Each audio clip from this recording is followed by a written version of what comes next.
What do we have in the cards for today? We actually have the first two cards that flew out when I dropped the deck on the table, so we'll be reading those for our first two cards today. First two cards we're starting our day off with today. This card does not want to stay in the deck. I have not seen this card coming up so much. I think we've had this like every single time we've been doing a reading for like the last 4 days. We've got the Queen of Cups in its upright with the Queen of Pentacles.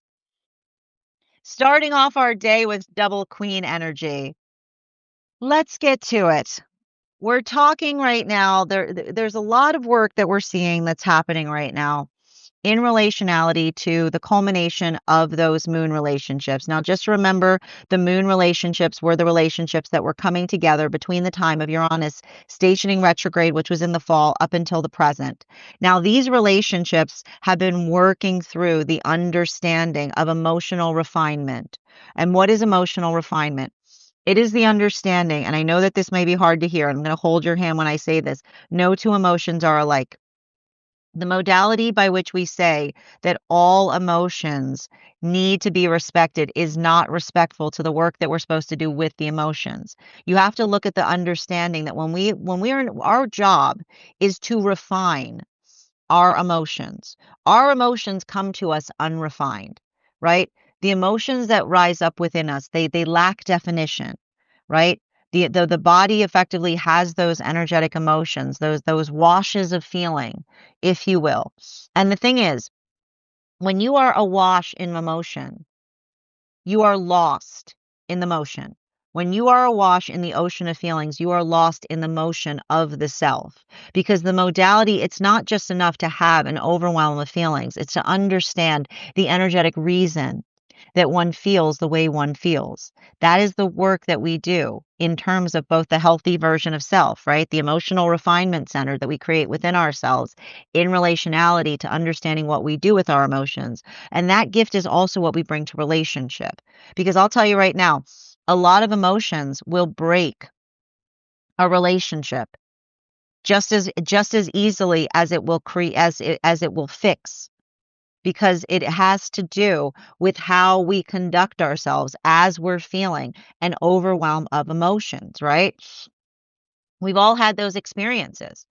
We've all had those experiences by which we recognize someone who's deep in their feelings, but it's not enough to describe depth to significate importance, because when you're deep in your emotions but you're being incomprehensible, it doesn't become sensible.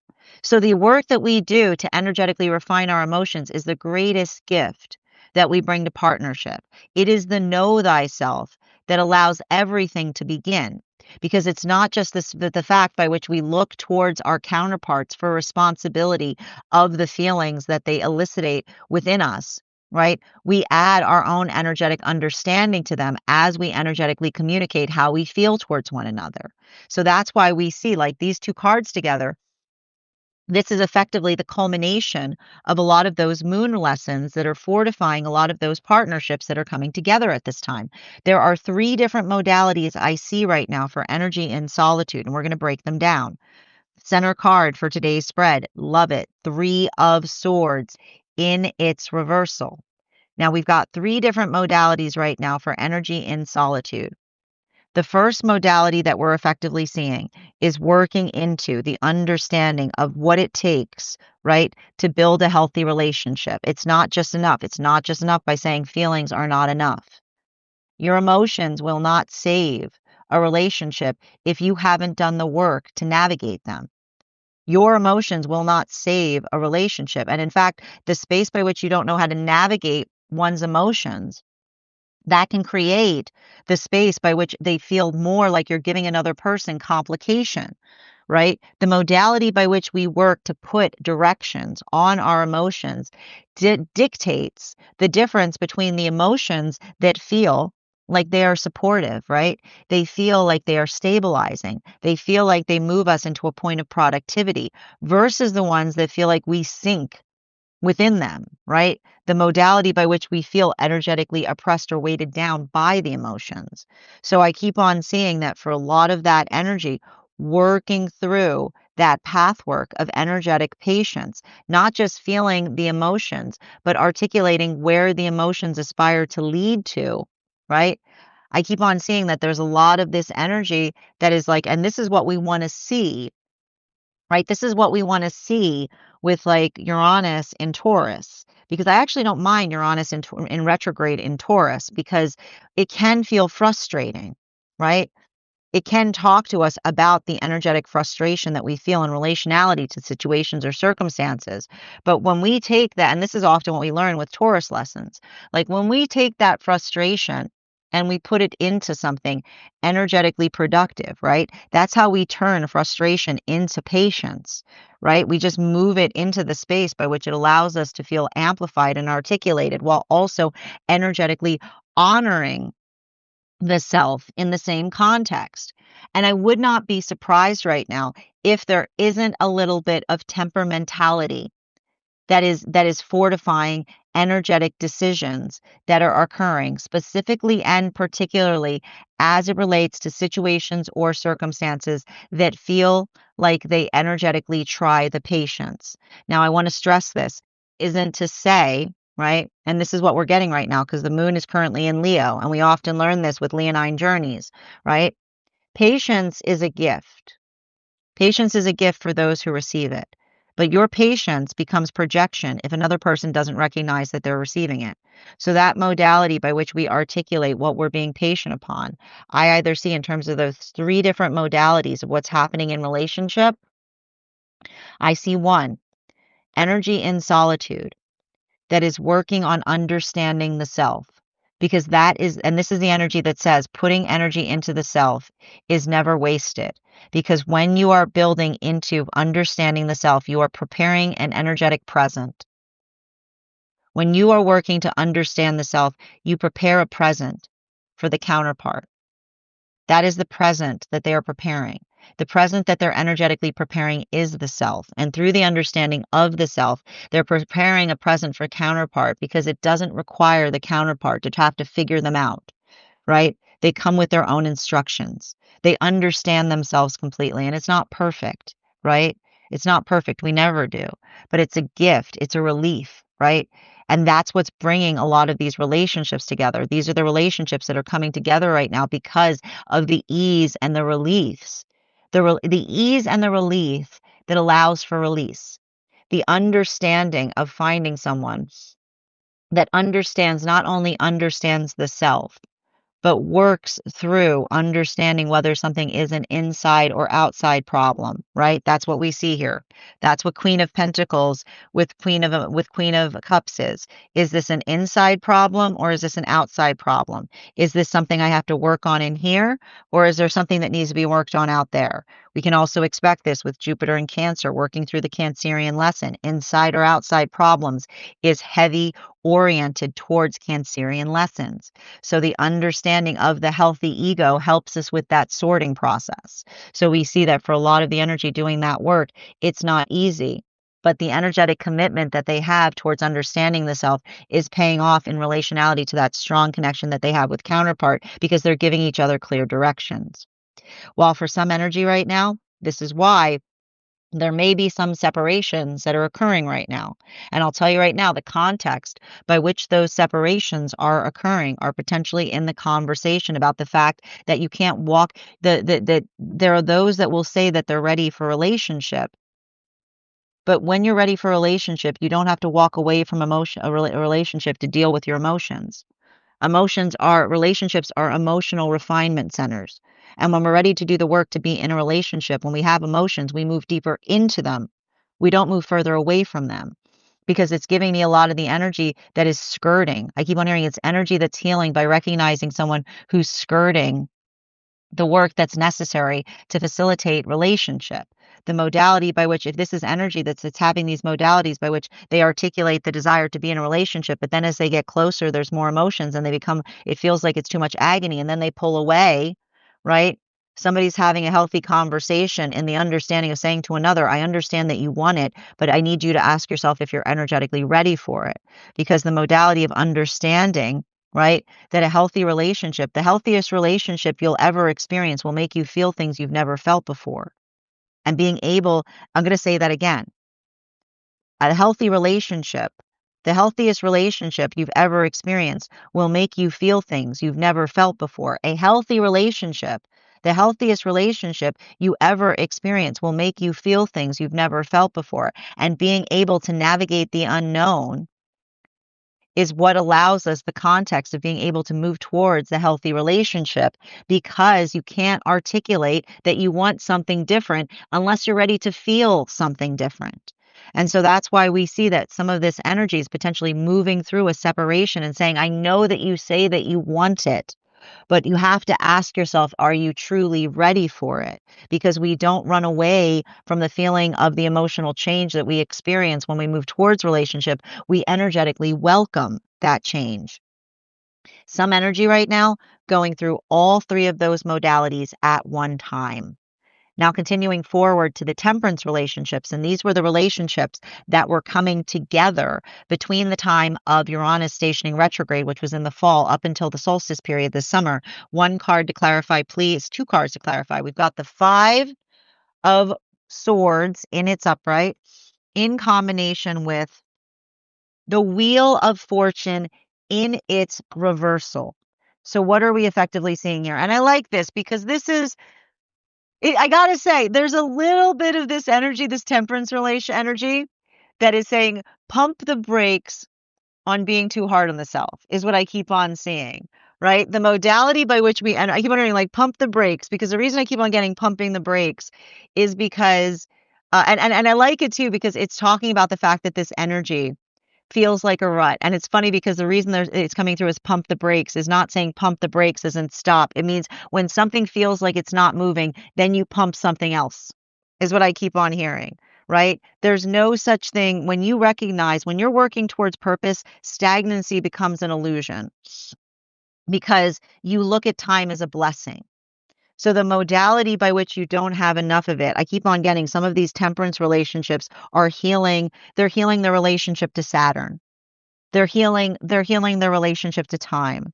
This is the energy going, there's no such thing as a rut if you're busy, because it's just when I keep on hearing you pump the brakes. And the reason they keep on saying you pump the brakes is when you have a break, you go, yes, is what I keep on hearing. When you have a break, you go, yes, time to get to work, time for me to get busy, right? It's the modality by which you effectively work through the context of saying, don't get frustrated when there's a break in something, pump the brake, right? Work on something else, right? Work on refining something. It's like busy kind of energy. It's a lot of that buzzing. So I see that for a lot of that energy working through that, they're working through they're working through path work by which they're healing their relationship to Saturn. So that's really nice, actually. And I'm not surprised to see that, given the fact that we've got both Neptune and Saturn that have come out of retrograde and they're moving into Aries soon. This can be, I'm going to stress this though, this can be a little bit hard for those with Piscean placements right now. Okay.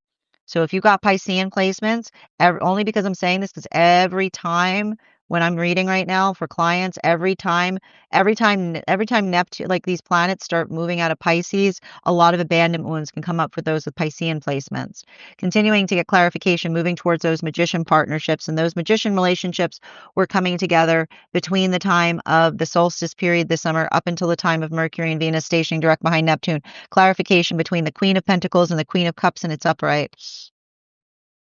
Seven of Swords in its upright. How's that nostalgia going? Listen, there's a lot of nostalgia right now.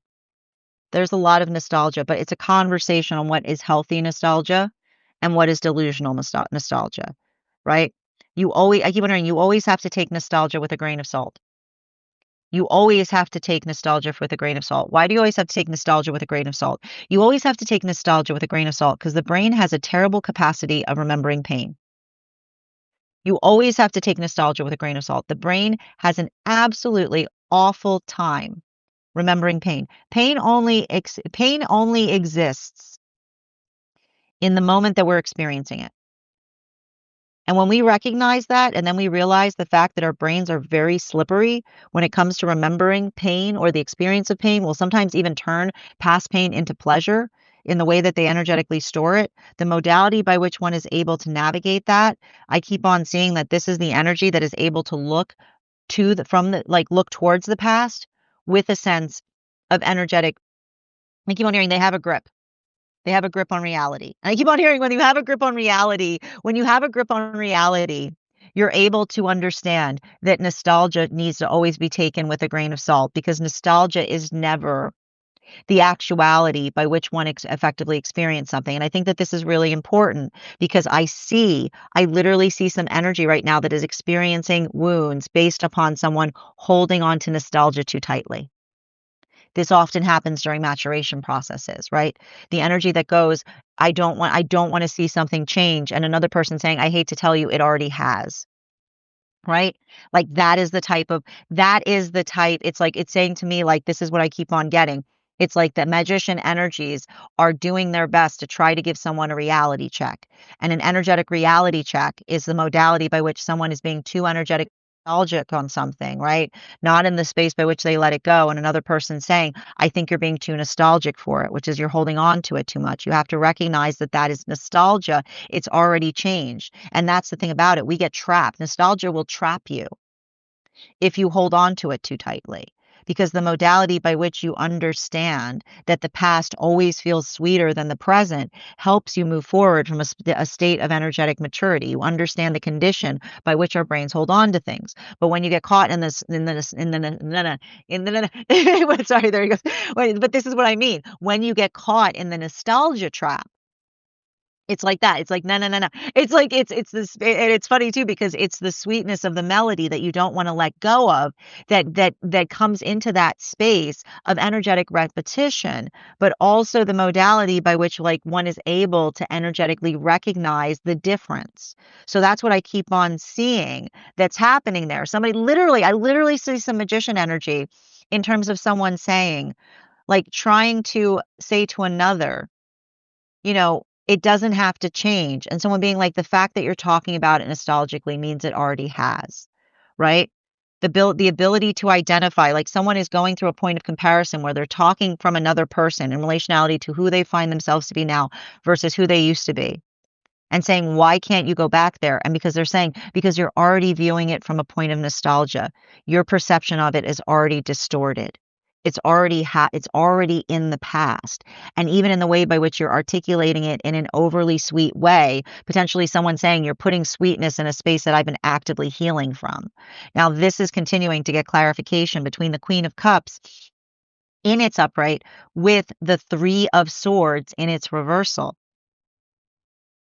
Emperor in its upright, I'm not surprised to see that, because Emperor in its upright talks to us a lot about, and this is just the condition, like, this is a lot of work that we're seeing that's happening now in relationality to Saturn. I'm not surprised to see this right now. We're going to be experiencing this as Saturn starts to move back into Aries. Healing is forwards, not backwards. Healing is forwards, not backwards. And often the space by which we get too sentimental on the past prevents healing from happening. If you hold on to the past too tightly, you'll never heal anything.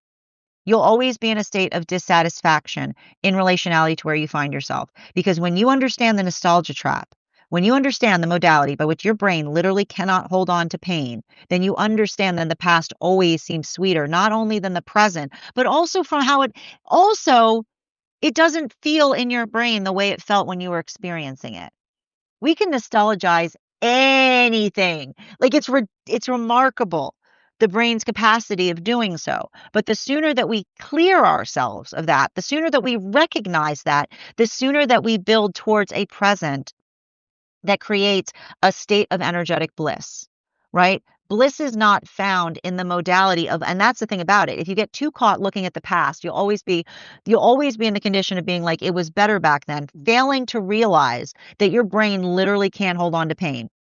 That anything that you remember as a memory is not the context by which you energetically experienced it. It's an imprint, right? And so the modality by which we understand that helps us to effectively understand that the way that we effectively build forth is by moving forward, right? The modality by which we take something that we cared about from the past and and it's interesting too, because I'm getting a lot of this like na na and this repetition that's effectively coming through in relationality to the ability to effectively identify and understand that you can reform the past, right? It's Renaissance energy. Like this is often, and this keeps on happening. Like every time Saturn and Neptune move out of Pisces into Aries, we start talking about Renaissance energy. And Renaissance energy is the ability by which, the good news is that the beauty of holding on to the past is that when you hold on to the past and you bring it into the future, you find something new in it that you could not see before, right? It's like holding something up to the light. And when you think about the fact that the future carries the light and then you bring it forward, you understand it even more. So that's what I see that a lot of the energy is doing right now, particularly the energy in solitude. A lot of these moon relationships, I keep on seeing that some of these relationships are articulating together and saying, with you, my past makes sense. Not the fact that they would heal it, not the fact not the fact that they wanted to deal with it, not the fact that they would have to go through anything that they needed to go through, but the modality by which they look at another person and they say, with you, the past makes sense. What does that mean? Clarification between our 3 of swords in its reversal with the 5 of swords in its upright. One card to clarify. The King of Swords in its reversal, a lot of quartz cards on the table today. The modality by which we navigate something, right? The modality by which we go through things and we feel those experiences and saying it didn't have to energetically happen. That is the anger that we often experience with trauma, right? The weight of trauma is the weight of navigating something that feels absolutely unnecessary. And this is why we do not get in the habit of teaching each other painful lessons. Because when you're in the habit of teaching each other painful lessons, then you're assuming that another person is on your path. And that's the wild thing. There will be energy that will say, I'm trying to do this to you because it happened to me and I don't want you to experience it. And guess what? They become the source of the pain in that person's life, right? The shape of trauma by which another person says, I'm doing this to help you avoid ever going through it, they become the source of the trauma in that person's life because nobody in the entire, like that is what the trauma says, right? The trauma gets in the modality of going, prepare them, prepare them, prepare them. It's dangerous to go out there. You'll need this, you'll need this, you'll need this, right? And the trauma puts all of these stacks, all of this pain on us. And what happens? We go out there and there's nothing to be energetically afraid of. Where has the trauma come from? Where has the trauma come from? The modality by which we overcome our energetic fear. When we don't come into the space of saying, I better grind their gears for them so they're energetically ready. The modality by which we understand that that is the sound of wearing someone away before they even energetically encounter the world, right? You're setting the energetic impression in relationality to the fear-based mindset by which another person is experiencing something. This is a lot of the energy that works into the space that says and understanding, right? Even recognizing that the healthiest relationship you'll ever experience will make you feel things you've never felt before, right? The work we do to clear our energetic anxiety. And that's not to say that anxiety does not too, right? Anxiety also has meaning, right? There's usefulness in the relationship by which we navigate fear from a healthy space. But if we carry too much energetic fear of the unknown, you will never be in a healthy relationship because as soon as you start to move into a healthy relationship and you feel things you've never felt before, you'll go, oh my God, what is happening? And you'll run away from it instead of running towards the change that you hope to see in the world, right? The ability to effectively navigate the unknown with a sense of determination, with a sense of energetic presence. And that doesn't mean, right? And this is what we're going to talk about as we have these planets that are going to start to move into Aries, right? That doesn't mean you just throw yourself into things with nary a care or a thought or a consideration. But when we carry ourselves in proportionality of being able to navigate what we don't experience, we allow ourselves the ability to move towards the possible. Because I keep on hearing, if you want to move towards your manifestation goal and you've never experienced your manifestation goal before, the first thing you do to energetically prepare for the manifestation goal is getting a healthy relationship with unknown feelings. Getting a healthy relationship with things that you have never understood or seen or known or felt before. Because the more that you cannot, if you say to yourself, and I'll tell you right now, if you're in that state of misery, if you say to yourself, I'm energetically miserable, but you know what'll fix me? You know what's really going to fix me? That right relationship. I'm miserable now, but I'll tell you right now, if I find that right relationship, I'm going to be right as rain. No, you're not. You carry that within, you bring it towards whatever you bring forth. And when we are moving towards a manifestation, we don't it's not a hunt. We don't go, where is it? Where's that thing that's going to fix me? We look within. And so that's why we see that for a lot of the relationships or a lot of the scenarios, those three modalities that I'm seeing right now for the energy in solitude, I see energy coming together right now, right? This is either energy that is working in the space of solitude, saying the greatest gift I bring to partnership is the understanding of the self. Because the more I'm able to energetically map the self, is the more that I can bring that understanding of self to relationship that allows the context by which we don't have to worry. We don't have to spend the entire type of time in relationship trying trying to be each other's therapists, trying to be each other's mothers, trying to be each other's fathers, trying to figure each other out. We just know who we are. And so that's what I keep on getting with these relationships. And those relationships that are working through that, that's a lot of the energy that is understanding that being said. That is what centered in self means, right? Not self-centered, not saying gimme, gimme, gimme. That's self-centered. Being centered in self goes, I know who I am. And when the sooner that we understand that, the sooner that our relationships blossom. Because when we say, I know who I am, and we enter a relationship, we don't say, save me. We say, hi, nice to meet you. we say, we say, it's a pleasure. It's a joy. Absolutely wonderful. So we see that, and that's what's happening right now for some of those relationships that are coming together. The modality by which they're saying to each other, look at this ode to joy, right? With you, I make sense. Like with you, the past is not the past is okay. The path makes the past. I was going to say the past, but I said the path. With you, the path makes sense, right? The modality of feeling that point by which we energetically arrive and the modality by which we don't. And that's the thing again, when we look toward the space of energetic arrival, not from the space of save me, but how can I help you? We become each other's peace. We become each other's joy. We become each other's help. We become each other's counterpart, right? Because counterparts do not lean, they support. And the space by which we find that support, we build the support within so that we can give the support without. Continuing to get clarification, moving towards those temperance relationships, 5 of Swords in its upright with the Wheel of Fortune in its reversal. I like this 9 of Wands in its reversal. It's a little, I got to tell you, for a lot of these temperance relationships right now, it's a little bit of this hands on the hip stuff. And the hands on the hips that I see right now, and I just kind of want to describe it. Patience is a virtue because there's a limit to it. Is what I keep on hearing. Patience is a virtue because there's a limit to it. Right? The difference, understanding that's what patience is. Patience is the space by which we understand. Patience is the most precious substance on the planet.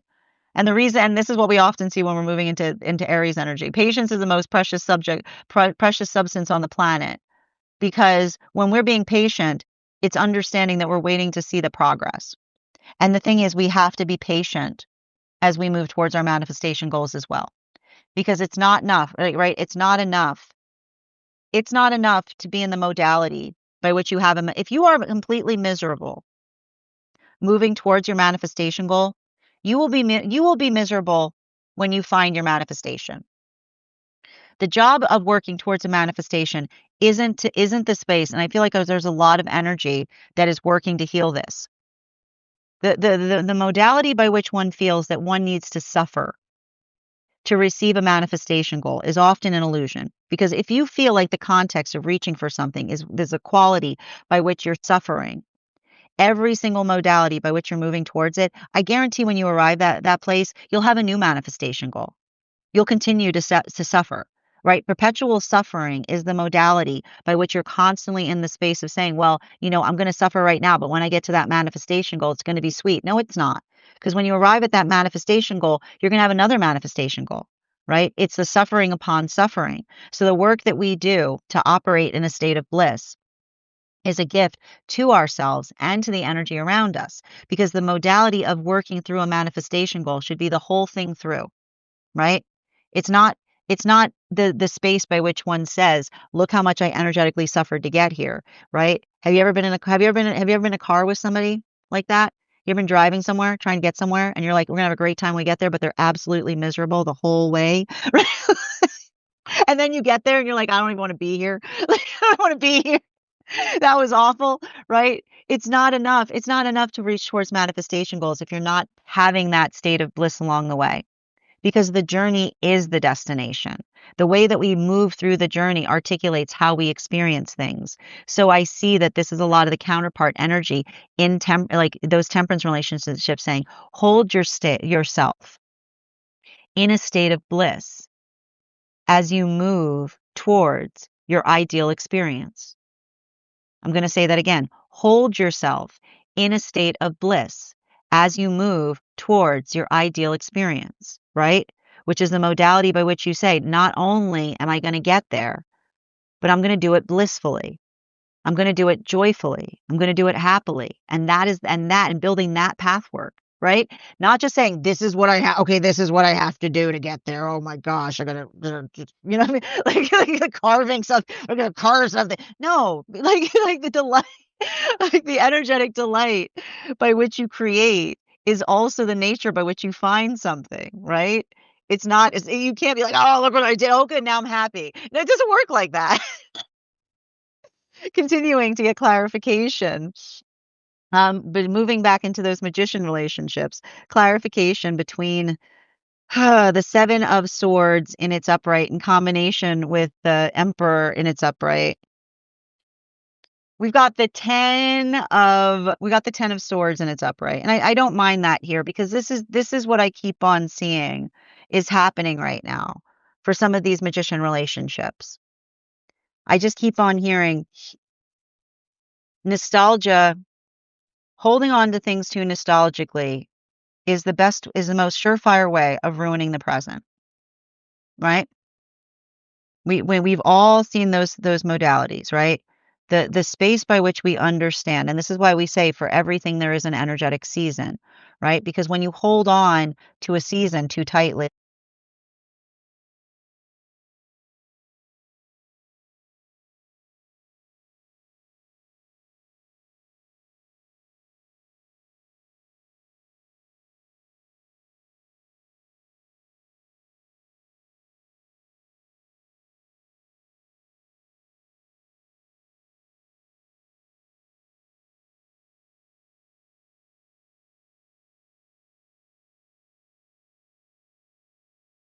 have with nostalgia, the space by which the brain has a really good time of erasing any of the energetic pain that we went through during that little like glitter on the past experience, and then you hold on to it too tightly and you say nothing will ever top that, you're not even remembering it correctly.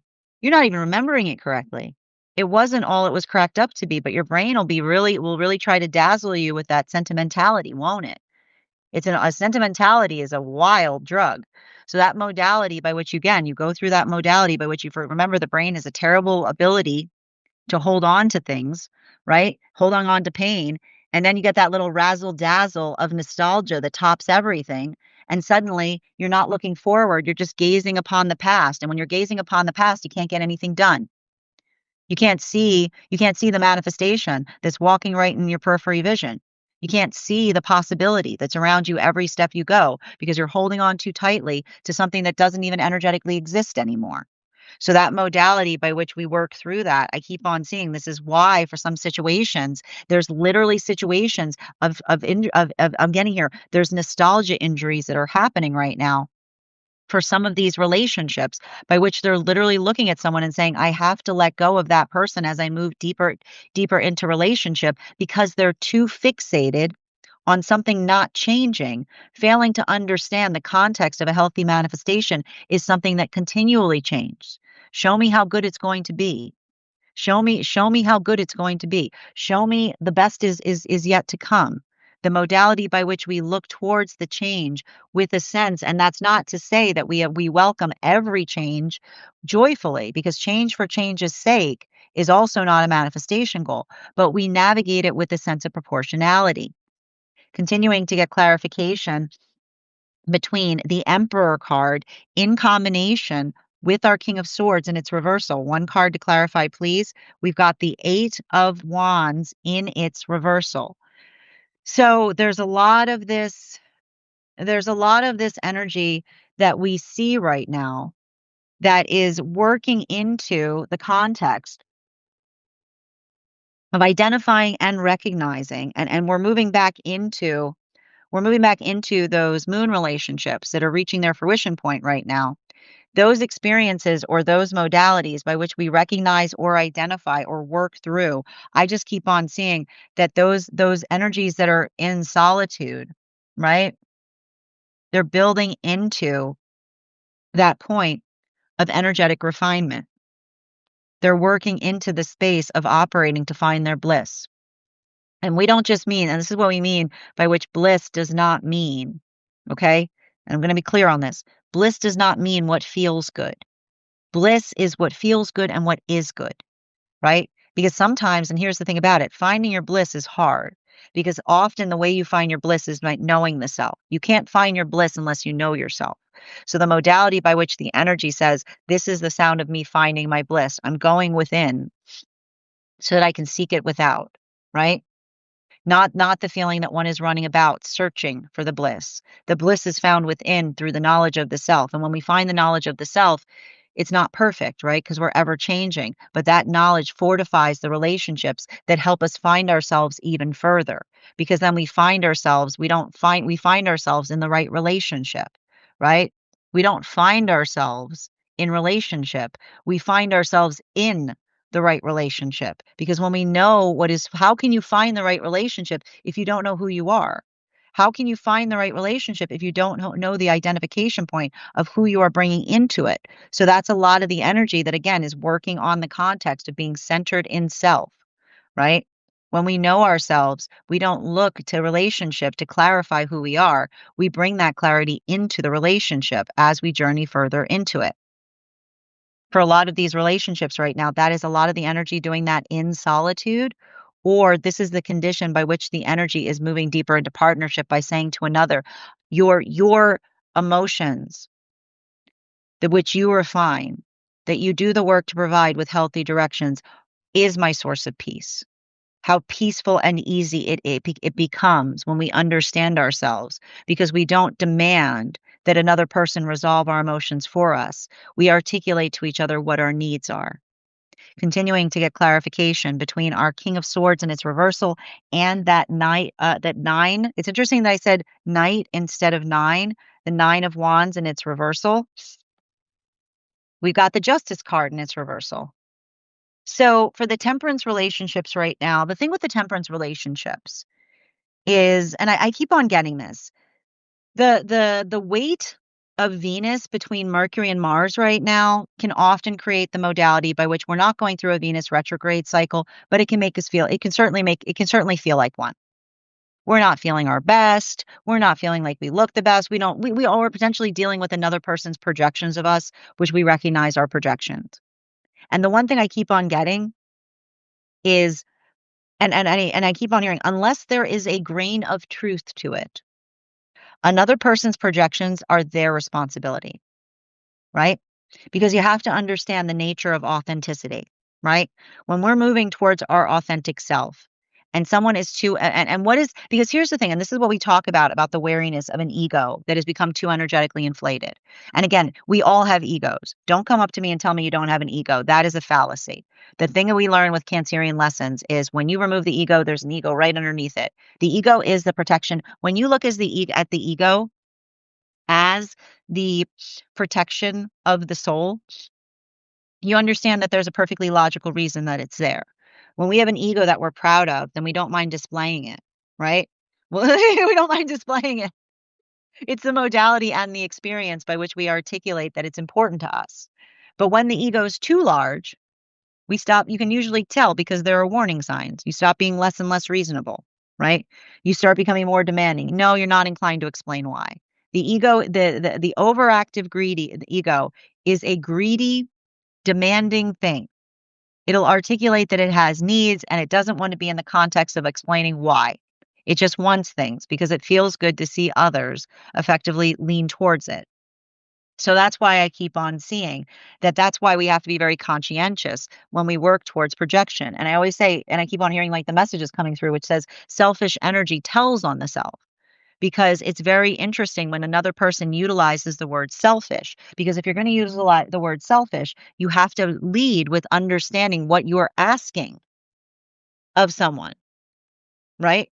The impression of articulating that someone is selfish immediately preconceives that there is an energetic demand that is not being met. So that's why I keep on hearing selfish is a very avoidable blanket statement that almost always directs us to the space of seeing another's overactive ego. Because what does selfish say? Selfish often says, you're not, and this is what can often happen. The difference between true selfishness, which is asking for something that is not reciprocal, right? Demanding something from another person that you yourself would not give. That is the articulation of selfishness. But the modality by which another person articulates the word selfish immediately presupposes that another person owes them something. So the modality by which I keep wondering, we move away from just utilizing the term selfish and get more into understanding the circumstances, right? You'll usually find very quickly what feels like it is closer to the truth because it's a relationality of understanding that the higher self is always down for a healthy explanation of something, walking something through, talking it out. This is why we talk about our words are blessed because our words are blessed help us heal. Because if there's something that you feel energetically is selfish, but you're not inclined to talk about it, where's the selfish coming from? The articulation of feeling it or the understanding of what one is expecting or asking for. And when we are in a healthy space, clarification between our 10 of wands, swords in its upright, in the 8 of wands in its reversal. When we are the healthy, I keep wondering, the healthy ego asks for things because they know that they're deserving of receiving it. The modality or the circumstance or situation by way or by means that we articulate, like the space by which we simply state or articulate in relationality to what it is. The beautiful art of asking for things is the space by which we understand we don't ask for something that isn't energetically reciprocal. It's the space by which we articulate and understand what's energetically beneficial. So I keep on seeing, I'm moving back towards these magician relationships. This is why I can see some energy that is healing from the unreasonable. Because particularly and especially by which another person is trying to work through the energetic distance that is happening between them and another. And if you want to see that path work, when you go over to the stack to look at today's spread, look at the vertical row that's happening between the Queen of Pentacles and the Magician, right? The modality by which, and we have to be conscientious about this because sometimes the Queen of Pentacles is positive. Sometimes the Queen of Pentacles reminds us to be energetically wary in relationality to overly focusing on the past. When we hold the past too tightly, we don't open our arms to the present. We don't have the modality or the ability to allow the context of the future to arrive. So that's why I keep on seeing that for some of these energies, I told you, the magician relationships, building into the context of having to put energetic distance between them and a relationship outside of partnership. And the hard part about it is others are asking them why. And they're saying, I think it has something to do with the fact that I'm making healthier choices. Right? And that's the thing about it, like, because I keep on seeing it's a space by which they're energetically welcoming the conversation to believe that it's anything otherwise, but they're yet to hear that explanation. Continuing to get clarification between our 8 of Wands in its reversal in combination with that Justice card in its reversal. We've got here the Page of Swords. There is a lot of court card energy in today's spread. This has been a very strong week for court card energy because and you'll remember, I believe the day before yesterday, we actually had we had the full cup suite out. We had the full cup suite out. A lot of emotions. And that's the thing about it. You have to understand, Cancerian full moons stir things up. They stir up our emotions. They stir up our sentimentality. They stir up like a lot of things. A lot of that sediment rises to the sediment of sentiment that rises to the surface. I'm going to say it again. This is a type of energy that's beautiful for emotional conversations with directions attached to them, the ability to articulate our feelings and then to build the plans upon the emotions. It is not for the otherwise. It is not the type of energy to have a conversation that's like dropping the emotions on another person like a sack of bricks, because that's what happens, right? Healthy emotions have directions attached to them. We don't give our emotions to another person to sort out or sort through. And the space by which we often articulate the readiness to articulate those emotions, it's the space by which we navigate or understand or articulate what feels energetically productive. So that's what I keep on seeing in terms of that when I said that those energies in solitude right now, potentially working through a modality by which they're recognizing the space by which they could be healing, right? Either working to heal or working outside of self with someone that understands how to navigate or refine the emotions that feel like they provide healthy direction, how sweet and easy it can be with someone who is intentional in relationality to how they're articulating, how they're working through their emotions to articulate having their needs met, versus another who bears the emotions like a weapon, right? By which someone says, I have these emotions and it's your responsibility to address them. It is none of, and I mean this respectfully, our emotions are not others' responsibility. The modality by which we articulate and understand that unless there is a misconception that occurs, right? Unless someone builds a false presence in us, pretense in us, in relationality to how we feel something, the modality by which we navigate the emotions that we feel towards things is navigated most importantly by the fact that we don't articulate just upon the feelings. We don't say, hey, I've got these feelings, right?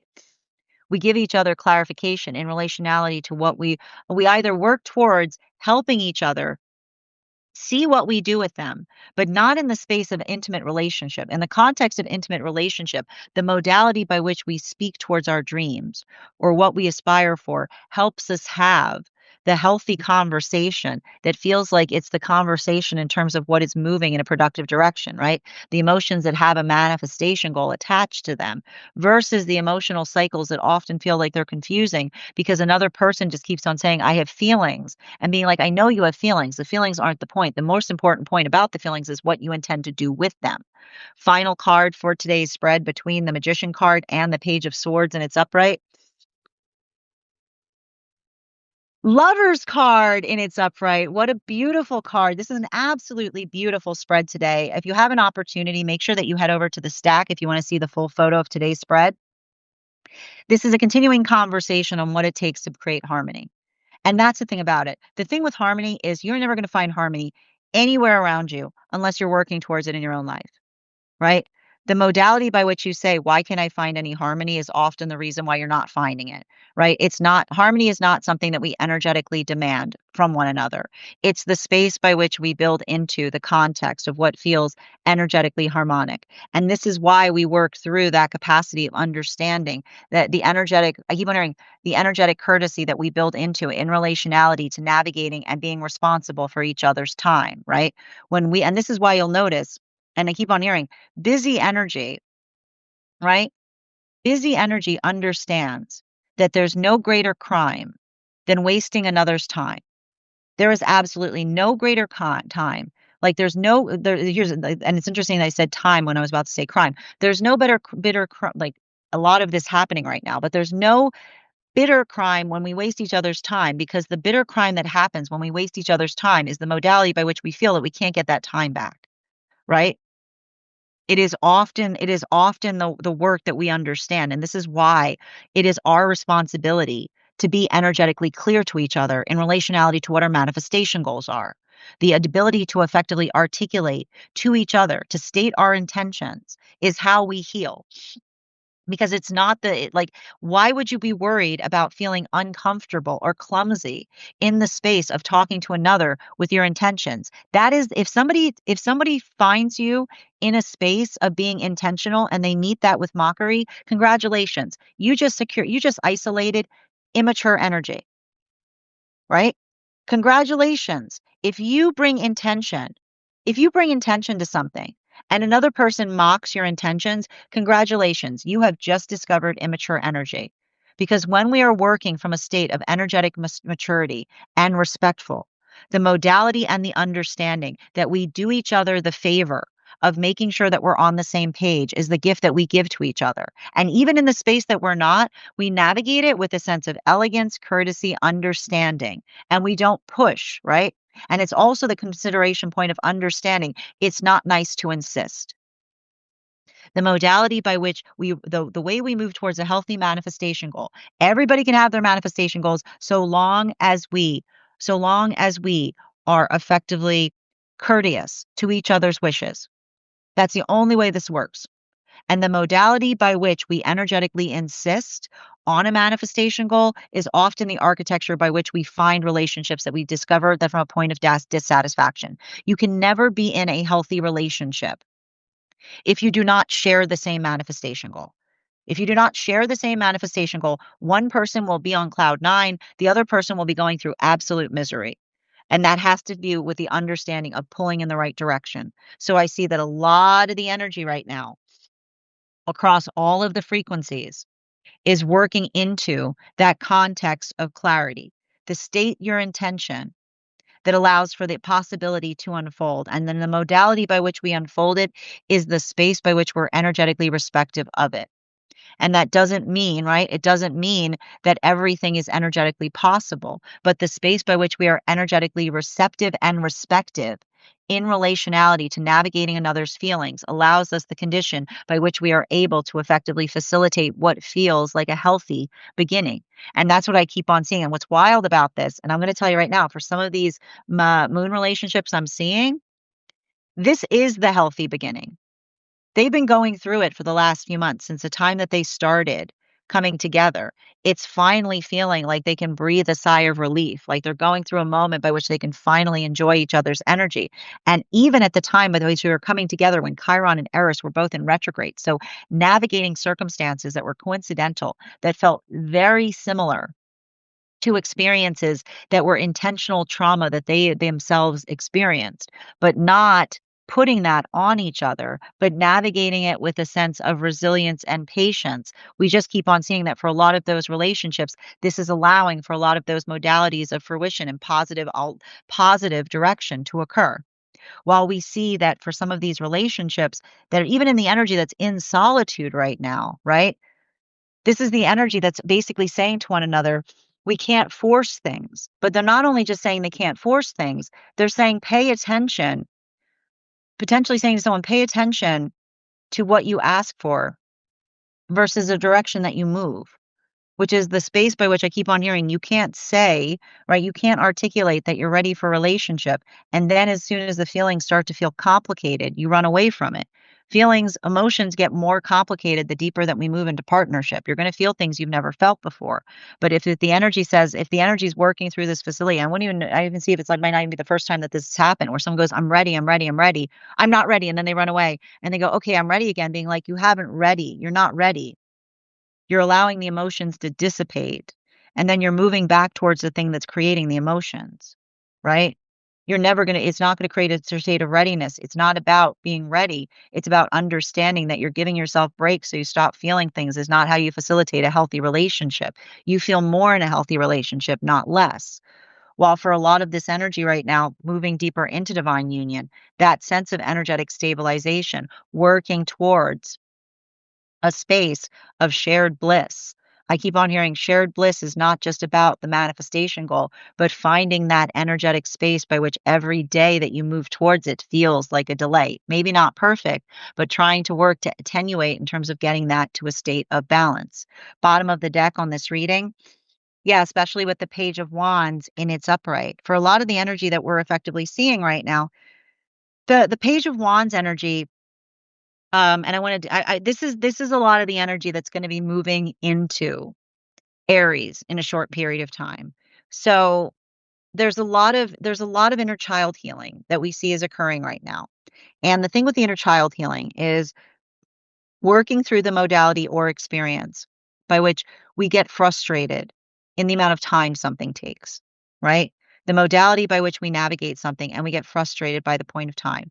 This is why we talk about it's really important to let go of expectations when you're moving towards manifestation goals, because you have to recognize, you have to leave a context by which the energy can surprise you, right?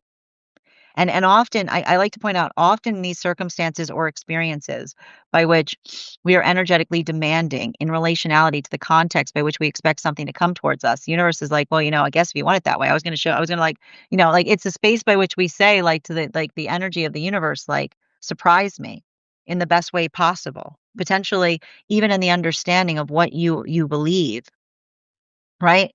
The universe, like, give the universe its due, right? Your mind is limited. And this is why we let go of manifestation goals, because the modality by which we energetically surrender to our manifestation is the space by which we say to the manifestation, this is what I aspire for. Show me how good it can be. That or better, right? Like that or better.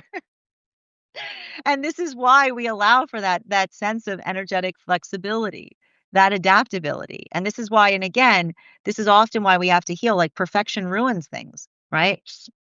You're marching around here with your feeling of perception of perfection, right?